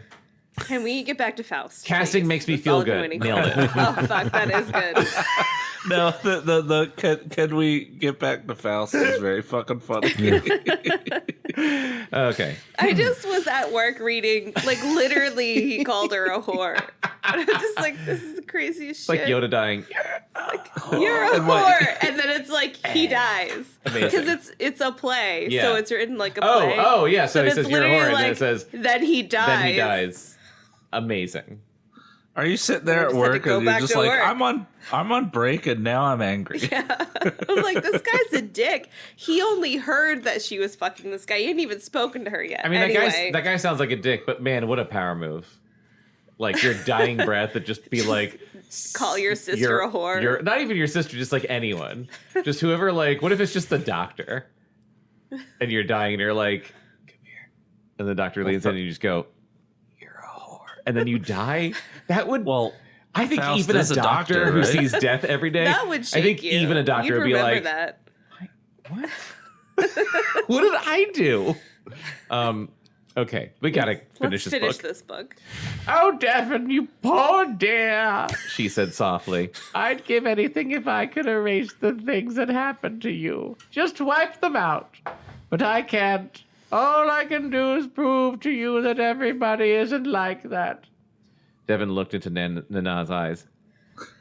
You already have, he said. Later, after Lila and Steven left, Jessica and Elizabeth sat in the den slumped on the sofa. An atmosphere of gloom hung in the air as if the two girls both had black clouds hovering over their heads. This engagement is worse for me than it is for you, Jessica told her sister. Cool. What? She hauled herself off the couch and began pacing like a caged animal. Elizabeth's head snapped up. Just how the fuck do you figure that? She asked indignantly. Yeah, she'll probably get to be maid of honor. Yeah. That'd be awesome. Well, I was above Lila, but now she's my older brother's wife, so that makes her above me. Oh, shit. Easy. Jessica, what if she said that right now? Easy, Jessica said quickly. Lila was my best friend. Even though I was mad at her about chasing after Steven, I still hope we'd be best friends again someday. I have a headache. Now things will never be the same. I'm sorry, Jess, Elizabeth said quietly. I guess I haven't really been thinking of it that way. Why would you? It doesn't fucking matter. Yeah. And you know what? Jessica continued. Now we really will have to watch them be all lovey-dovey all the time for the rest of our lives. Elizabeth shuddered. Please don't make me think about it. Carolyn Pierce will have a field day with this, Jessica said miserably. Those lips of hers will be flapping a mile a minute. I'm sorry. Which ones? Oh, both of them. She'll have the news spread all over Sweet Valley High like that. We made that exact joke in the last episode. I know. We're consistent. Jessica snapped her fingers. I won't be able to show my face anywhere. It's so embarrassing. Stop worrying so much about what people think, Elizabeth said. She grabbed a magazine off the coffee table but made no move to open it. What we should be worried about is the fact that Steven is ripping it apart, throwing away his life. I hope to God they have another plot line in the next book other than being stalked by fucking Devin. Yeah. And this shit.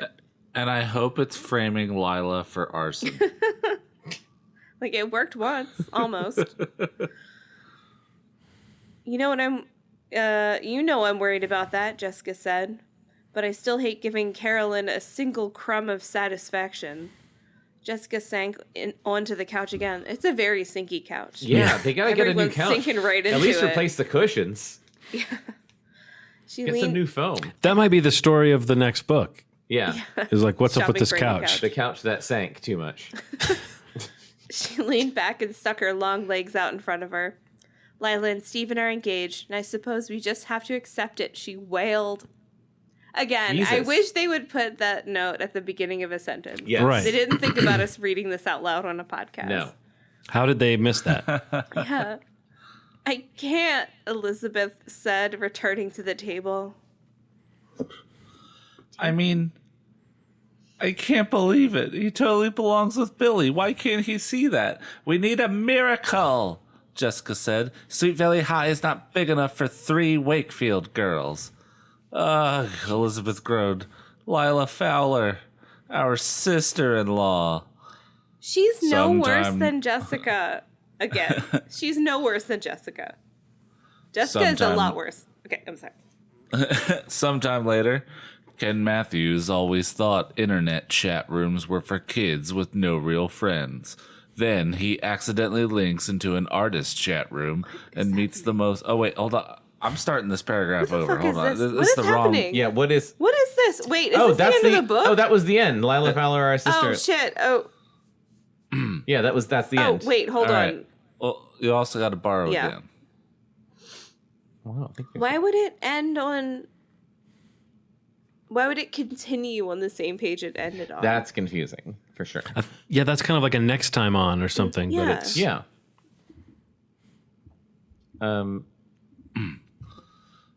Yeah. I can read it like that if you want. All right.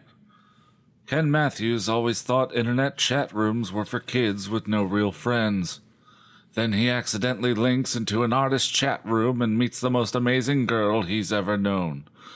But when his dream girl asks to meet him in person, Ken panics. Will she dump him when she finds out he's just a stupid jock and not the poet he's been pretending to be? Don't miss the Sweet Valley High Super Romance Mystery Date. It's the most magical Sweet Valley romance yet. Wow. When sexy Devin Whitelaw arrives in Sweet Valley, he's going to raise temperatures past the boiling point.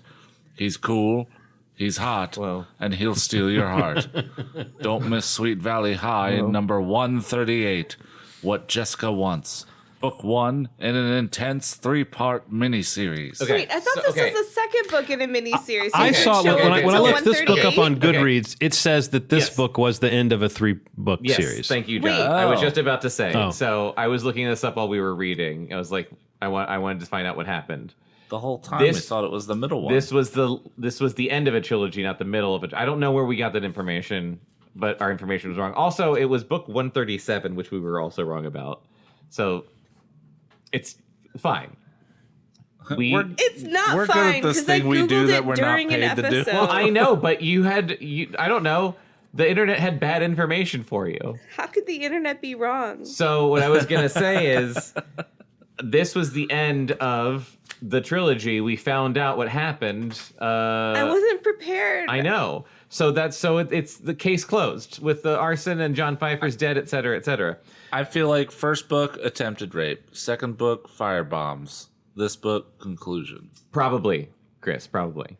So I just looked up real quick. Swear to God, we're being fucking Mandela affected. Yeah. Because now I'm looking it up and it says 137. But I looked remember it up looking it up multiple and it said times. 132. And I listened to us yesterday when we were listening to Yes. our own podcast. I Yes. said 132. Every single episode, you have looked it up and it said book 132. I just wanted to read real quick.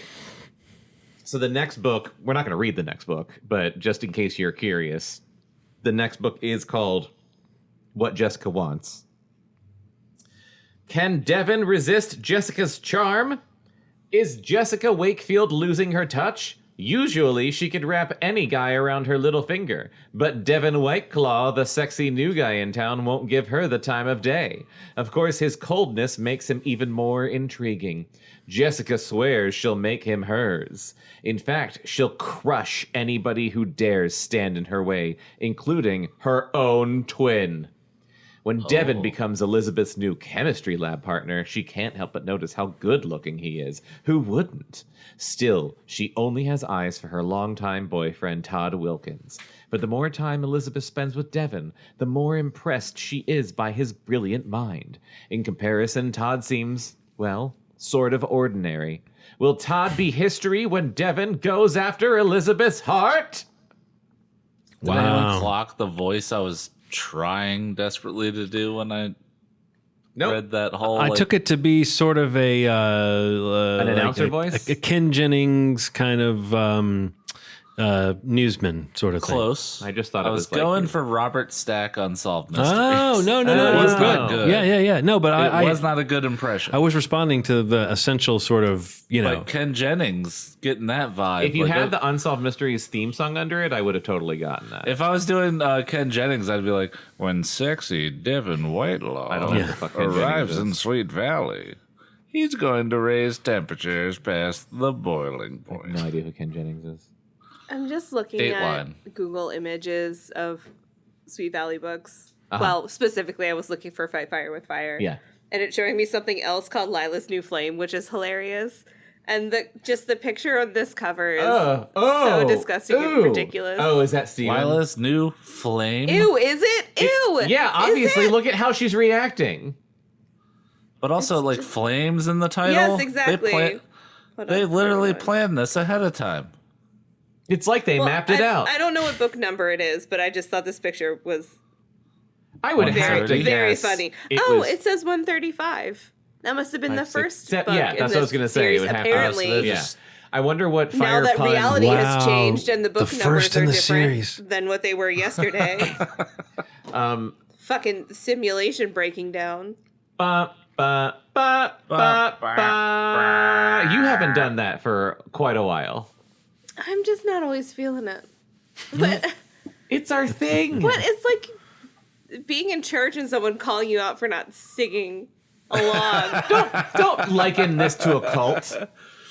Well, you're a priest now, Jonathan. That's I don't want to be. I just want to be a fun-loving piece of shit who does a podcast. that should be your Twitter bio. Fun-loving piece of shit who does a podcast. John, what'd you think? You know, I never really know what to think of these books. But I will say this. I did feel like there was not much, like when we were saying this was the middle part, before I saw the little thing that said it was the third thing, I was really wondering, it felt like it was wrapping up. Yeah. So I don't know. I mean, I'm glad, in a weird way, I'm kind of glad that we got to see the end of the story, even if we didn't know for sure that that's what we were getting to. But I feel so much more satisfied knowing that this is not the middle part of a trilogy, but the end of a trilogy. And I can like probably sleep better, because I won't be wondering quite as much what happens next. Yeah. I am also glad that it was the end of the trilogy and not the middle part. I'm glad. I just wish I had been mentally prepared for it. Yeah, I guess I guess that's on us. I do think reality changed. Reality changed. There's no other explanation. We got an update. Yeah. We got an update. We got a forced update, and I missed a notification. The simulation and I got didn't a realize patch. it was happening. They dropped a patch. Oh, God. All We they didn't read changed the was this patch book. They notes. didn't fix anything else. Can There you was a imagine in the retcon. future when everything is like that and like, you're in the middle of cooking something and it's like your stove got an update and then you're just like, God fucking damn, and you have to sit there and wait.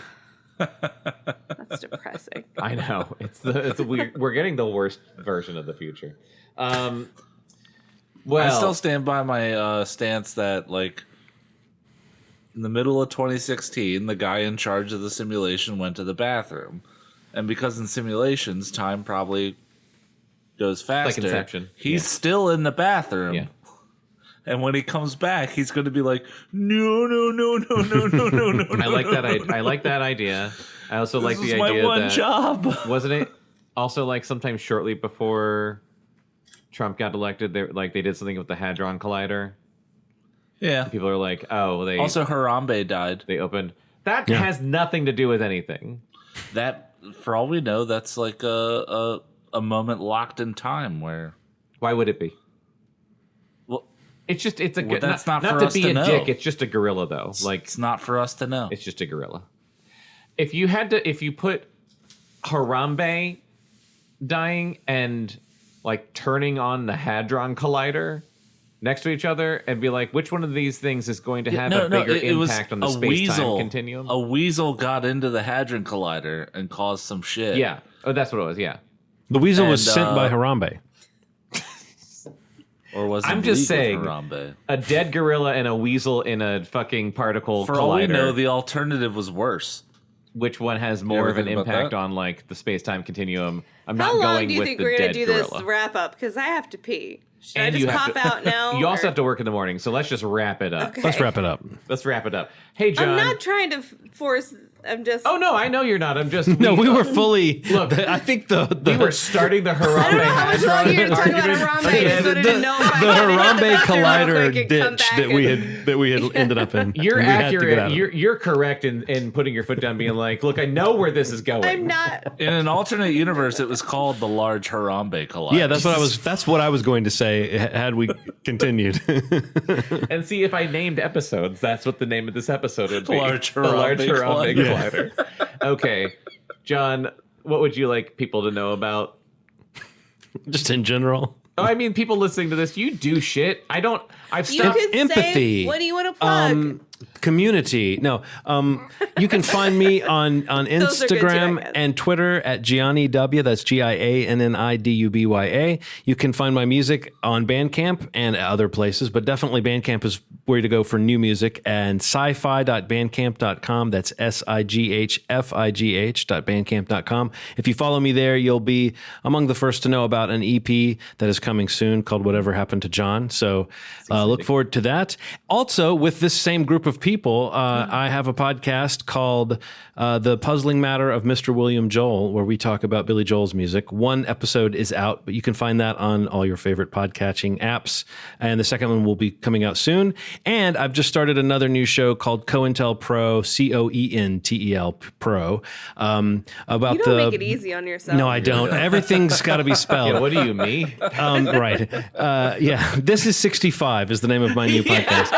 No, but COINTELPRO is a podcast about the movies of the Coen brothers, and that is also out there, to be found on your podcatcher apps. And the first one is out, and the second one about Raising Arizona will be coming soon. And then lastly, I guess, I know I already said lastly, but lastly, every week, Movie Schmovie, look for it wherever you go, just in general, just under rocks, behind trees. I'm assuming you're in the park. But at any rate, at least expect it. Movie Schmovie, a movie podcast I co-host with my friends Ronald and Steve, and we just talk about whatever we've watched. So it's very much focused on current movies, as well as one movie each week that's chosen from any point in time that is called required viewing. And so that's Movie Schmovie, and that's on YouTube. Just listen to your as well as podcast episode apps. where you did the first 3 Halloween episodes or Halloween movies, and I loved it. I very much enjoyed that. No, I'm looking forward to actually next week is when we'll record the next 3, the 4 through 6. And I'm really excited about that one because that's like its own little weird trilogy. They get terrible. Yes. Yeah. Yes, they do. But those 3 movies are their own. It's like it's own little strange timeline. It's there's lots of timelines within the Halloween series, and that's its own little weird thing. Yeah, so good. Yes. Awesome. You can listen to the rest of Below Grade Level at cactusrodeo.com/podcast. We have a lot of amazing episodes where we do a lot of amazing books, and we're going to keep doing this show. I don't know what book we're going to do next, but I do think I know who our first guest will be, and I actually do kind of think I know what the book is going to be. It's going to be a left turn from Would this. you care to share bullshit. any of this information? I will off air. It's got to be a surprise to the listener. You can also listen to the Sketchy Show, which me, Chris, and John are on, and it's hosted by Sketchy, the sketch comedy improv robot, and it's a whole bunch of improv sketch comedy goodness. And with any luck, the next episode of the Sketchy Show will be out a week after this episode, so keep an eye out for that. Oh, cool. Follow and subscribe and listen to Sketchy Show and Below Grade Level wherever you find podcasts. And just check out cactusrodeo.com and keep an eye out for Pop Socket Theater. That's something that's happening very, very, very slowly in the background, but it's not dead, and it will happen at some point. So that's about it. We love you. Thank you for listening. Bye. Bye.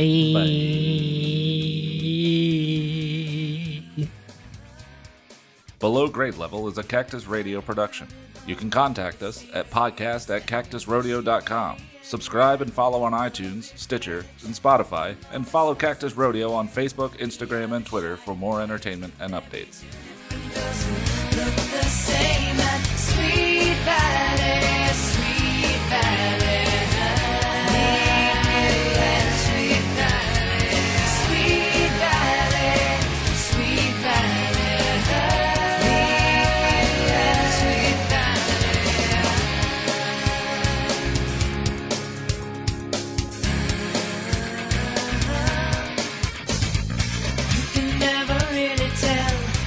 You're standing next to. One thing is for sure, you can be sure of nothing. Lots of gossip going round about this one, that one, not too many.